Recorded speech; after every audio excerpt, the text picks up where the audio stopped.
여러분 안녕하세요. 혼자 다 아는 남자 혼다입니다. 이번 방송에서는 한국인 유전형질의 계보에 대한 근래의 학설 하나를 소개해드리려고 하는데요.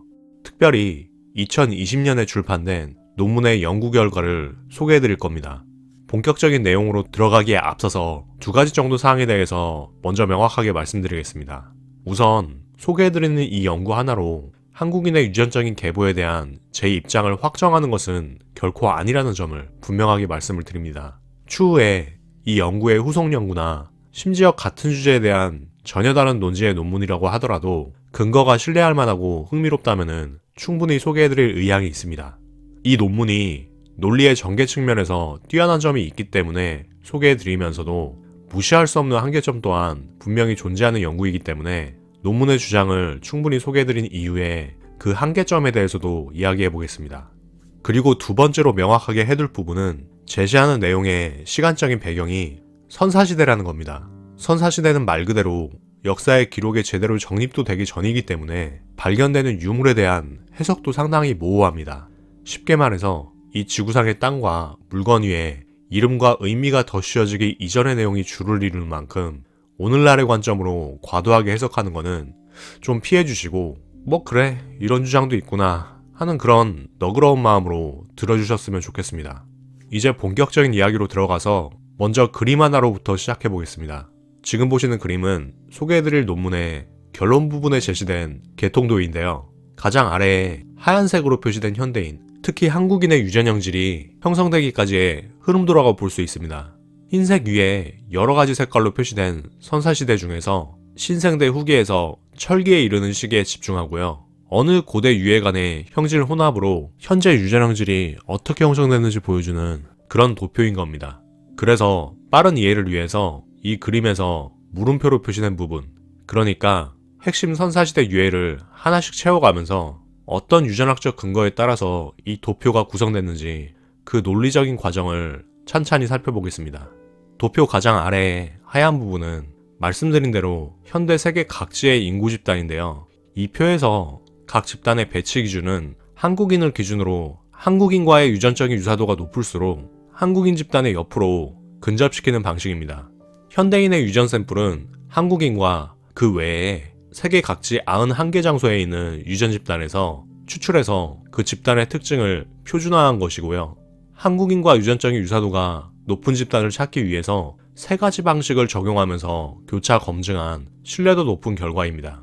그중 가장 직관적인 PCA 방식은 각각의 샘플을 2차원 평면 위에 표시하는데 유전적인 유사도가 높을수록 가깝게 위치하도록 만드는데요. 이걸 위해서 20만 개가량의 염기서열 가운데 가장 변별력이 큰 두 가지 유전형질을 각각 X, Y축으로 해서 이를 기준으로 샘플을 평면 위에 표시하게 됩니다. 그 외에도 컴퓨터 프로그램으로 파인 스트럭처나 애드믹스처 같은 기법을 구현해서 보다 엄밀하게 계통도와 유전적인 혼합을 재차 3차 검증함으로써 한국인과의 유전적인 유사도가 높은 집단을 얻어낸 결과라고 보시면 되겠습니다. 이 논문에서 보인 한국인의 유전적 유사 집단은 이전 방송에 소개해드린 내용과 거의 같은데요. 부계 유전자에 집중했던 이전 방송하고 다르게 부계와 모계 유전자를 포괄하고 그 밖의 상념색체에 대해서도 분석을 적용한 결과이기 때문에 집단별 비중이 좀 다릅니다. 이 도표에서 현대 한국인의 바탕을 이룬 유전형질을 거칠게 이야기하면은 현생 한국인은 남반계 유래 집단의 형질이 대략 70%, 북반계에 속하는 인구 집단의 형질이 대략 30% 혼합된 결과라고 이야기하고 있습니다. 현대 한국인의 부계 유전자를 바탕으로 한국인과 유사한 집단이 궁금하신 분들께서는 제가 이전에 업로드해드렸던 우측 상단의 영상을 확인해 보시기 바랍니다. 이제 역으로 신생대 후반기부터 표시되는 도표의 가장 윗부분부터 분석을 시작해 보겠습니다. 도표의 시작점은 지금으로부터 8만 년 전인 신생대 마지막 단계 홍적세 중에서도 후반부입니다. 이거는 아프리카에서 유래된 현생 인류의 조상이 대략 7만 년 전에 아프리카로부터 이주하기 시작했다는 학설하고 겹쳐보실 수가 있습니다. 물론 최근 연구에서 현생 인류의 기원과 분화를 훨씬 오래전 혹은 아프리카가 아닌 다른 곳으로 보는 경우도 있지만 이 논문에서는 7에서 8만 년 전에 아프리카로 보는 것 같습니다. 근데 정확한 분화의 시기를 어느 시점으로 보든 도표는 이러한 분화의 시기를 전후로 해서 아프리카에 있던 집단과 아프리카에서 이주한 집단의 유전적인 계통을 분리하고 있는데요. 그래서 가장 오른쪽의 가지는 아프리카에 남아있던 집단, 그리고 그 왼쪽의 가지는 아프리카에서 점차 떠나와 다른 지역으로 이주한 집단의 계통이라고 보시면 되겠습니다. 가장 오른쪽은 아프리카에 남은 집단이라고 했으니까 제일 오른쪽에 배치된 현생 인류인 요루바는 아프리카에 남아있는 집단이겠죠. 그래서 오늘날의 나이지리아나 토고 쪽에 주로 거주하는 서부 아프리카인 집단입니다. 유전형질을 이용한 분석에서는 유전적인 유사도가 가장 낮은 외부 집단을 정의할 필요가 있는데요. 그래서 이 요루바 집단을 속하는 유전 샘플들이 분석 과정에서 외부 집단으로 활용이 됐습니다. 논문에서 분석하는 선사시대 동북아시아인의 유해 중에서 가장 오래된 것의 생존 연대로 추정되는 것은 지금으로부터 약 4만 년 전입니다. 그리고 그 위치는 오늘날의 베이징 인근에 있는 텐 위안 동굴인데요.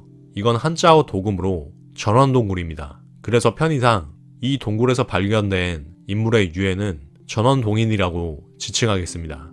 이 논문에서는 본격적인 계통 분석을 시작하기 전에 먼저 전원동인과 비교해서 가장 유전적으로 가까운 현대인을 F3 통계 기법을 적용해서 찾게 되는데요. 이 F3의 간단한 메커니즘을 설명을 드리면은 화면에 보여드린 수식에 현재 인구 부분에 현대인의 다양한 유전 집단의 유전형질을 대입을 해서 그 결과가 가장 큰 음수값이 나오는 것을 음수값이 크면 클수록 전원동인과 유사한 집단이라고 판정을 합니다. 이 F3 분석 결과 현재의 동서 시베리아인과 동아시아 인구 집단이 현생 인류의 전체 인구 집단 중에서 가장 전원동인과 가까운 집단들이기 때문에 이 전원동인이 넓게는 동아시아인의 선조, 좁게는 한국인 선조의 유전형질을 보유한 샘플이라는 점을 어느 정도 확인한 상태에서 후속 분석을 시작하게 됩니다. 그리고 전원동인 이후에 발견된 동아시아 선사시대 유해 중에서 전원동인과 유전적으로 가장 가까운 것, 즉 후손 유전 집단을 찾는데요. 이 과정은 디스태티스틱스, 뒤통계라는 기법을 사용합니다. 보시는 수식을 말로만 가볍게 해석을 하자면은 두 번째 입력인 전원동인의 유전 샘플을 선사시대 유해 집단 중에서 하나, 그리고 또 현대인의 유전 집단과 각각 비교를 하는 겁니다. 그래서 어떤 현대인의 샘플보다도 전원동인에 가까운 그런 선사시대 유해 샘플을 찾는 그런 과정이라고 보시면 되겠습니다. 그 분석 결과 어떠한 현대인 샘플보다도 전원동인에 더 가까운 선사시대 유해 샘플은 바로 선사시대 동남아인 집단이었습니다. 특히 그 중에서도 현대의 베트남 하노이 남쪽에서 발견된 만박이라는 집단이었습니다. 이 만박이라는 집단이 지금으로부터 7천년에서 8천년 전의 유전 집단이기 때문에 4만 년 전의 전원동인과는 시간적으로 상당한 격차가 있는데요. 어찌되었든 이 결과가 가리키는 바는 4만 년 이래로 북방의 베이징에서 하노이 남쪽으로의 대규모 이동이 있었다는 거겠죠. 다만 정말 그랬을 개연성이 있는지 논문에는 구체적으로 소개되지 않은 제 나름의 추정을 해보겠습니다. 신생대 마지막 시기인 홍적세 중에서도 극후반기인 4만 년 전 이래로 한동안 지구의 온도는 1960년대에서 1990년대의 평균 온도보다 무려 섭씨 2도에서 4도 정도 낮은 상당히 추운 기후였습니다. 선사시대 인류의 선조는 이렇게 추울 때 1차적으로 동굴을 추위를 피하기 위한 피한 거주지로 활용했습니다. 하지만 기원전 4만 년 이래로 신생대의 끝 무렵까지 온도는 점점 더 떨어져서 20세기의 평균 온도보다 4도 이상 더 낮게 떨어지는 그런 엄청난 한랭기를 맞이합니다. 전원동인의 동류 집단은 동굴에서 살기도 점점 어려워졌겠지만 동굴 외부 환경에서 먹을거리도 점점 부족해지는 악순환에 놓였을 겁니다. 그래서 이렇게 추운 날씨를 피해서 그래도 조금 더 살만한 남쪽 지방으로 대규모 이주를 감행했을 그런 개연성이 있다고 볼 수 있습니다. 그리고 베이징 인근 지역으로부터 베트남 하노이 남쪽으로의 대규모 이주가 있었을 거라는 추정은 현대인의 유전 분석과도 상당한 부분 들어맞기 때문에 꽤 흥미로운 지점인데요. 제가 이전에 소개해드린 현대인의 유전 연구에서 베이징과 베트남의 물리적인 거리가 상당히 먼데도 그 사이에 있는 어떤 집단보다도 유전 형질이 유사하다는 특이점을 확인할 수가 있었습니다. 섣부른 단정은 어렵지만 그 원인을 선사시대 베이징 인근에 거주한 전원동인의 동류 집단이 동남아 지역으로 대이주를 했던 것으로 볼 수도 있다는 거죠. 그리고 이런 사실을 종합하면은 현대 한국인의 주류를 이룬다고 알려진 남방계의 정체성을 새롭게 인식하게 되는데요. 아프리카를 출발한 이래로 단순히 거시 루트를 통해서 동남아시아로 이동했다고 인지할 수도 있는데, 사실은 그렇다기보다는 우리 인구 집단으로 유입된 남방계가 추위를 피해가지고 현재의 중국 영토를 가로질러서 북방에서 남방으로 이동한 북방 출신의 남방계일 수 있다는 그런 더 구체적인 차원의 선사시대의 인구 이동에 대한 추정이 가능하다는 거죠. 이렇게 해서 4만 년 전의 전원동인과 7, 8천 년 전의 만박에 이르기까지의 남방계의 흐름은 1차적으로 정리가 됐고요. 이제 대략적으로 나머지 30%의 비중을 차지하는 북방계 유전형질에 대해서 추적을 해보겠습니다. 여태까지 살펴보던 개통도는 유전 분석 프로그램인 큐피그래프와 앞서 이용했던 지표인 F3, 뒤통계의 분석 결과를 조합해서 얻어낸 것이고, 이걸 조합해서 특정 유전 집단의 선조가 분화된 시기, 그리고 그 선조가 다음 시기의 인구 집단으로 유입된 비율에 대해서 추정을 한 건데요. 이를 바탕으로 추정한 한국인의 북방계 조상은 지금보다 5만 년 이상 이전에 전원동인과 다른 돌연변이를 보이면서 유전적으로 분화된 것으로 추정됩니다. 그리고 이 북방계는 10,000년에서 2만 년 사이에 다시 한번 분화되면서 그 왼쪽까지 계통이 한국, 중국, 일본의 북방계 유전형질을 전달하게 됩니다. 하지만 방금 설명드린 남방계와 북방계의 분립 추정 시점의 유해와 북방계의 2차 분화 추정 시점의 유해는 둘 다 아직 명확하게 발견되지는 않았습니다. 그래서 실제로 발견된 선사시대 유해 중에서 두 개의 분화 시점과 가능한 한 가까운 시점, 그리고 그 분화된 유전형질의 사람들이 활동했을 법한 영역의 유해들을 직접 분석할 필요가 있는데요.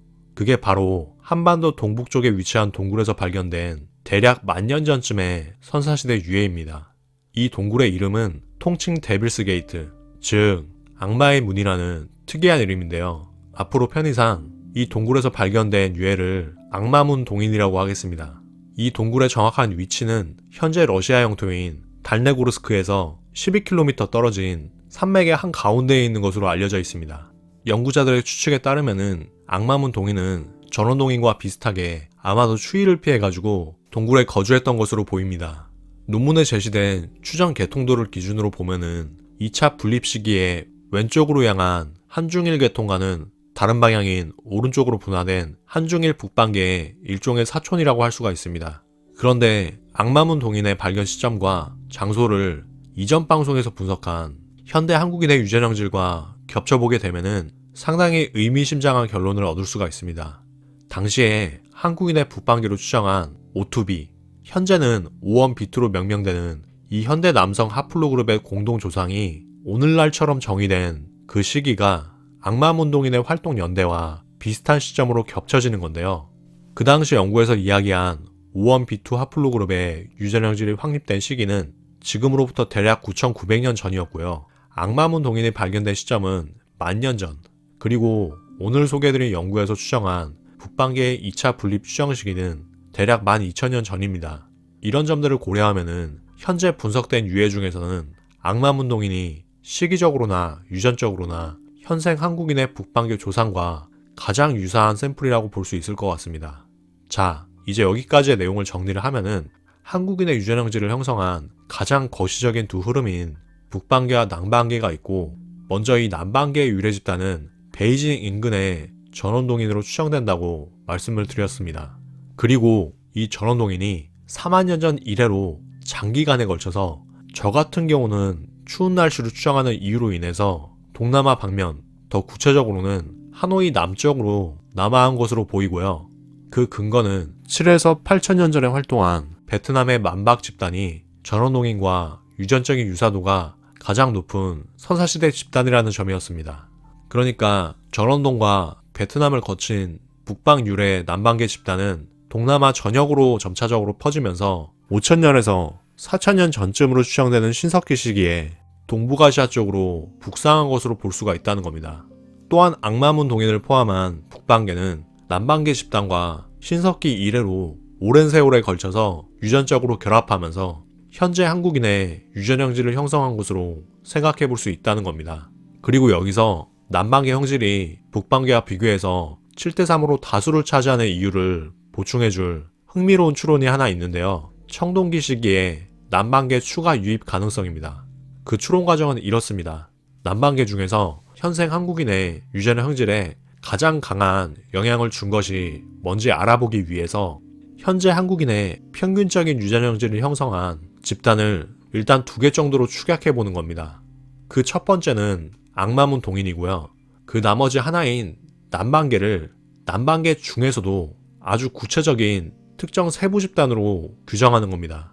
그러한 가정 하에서 우리 가정 속에 남반계 세부 집단이 어떤 집단일 가능성이 가장 높은지 아까 말씀드린 F3 수치를 산출해서 찾아내봤습니다. 그 결과 그 집단이 지금으로부터 약 3000년 전인 청동기 캄보디아의 박캄나오라는 결과가 나왔습니다.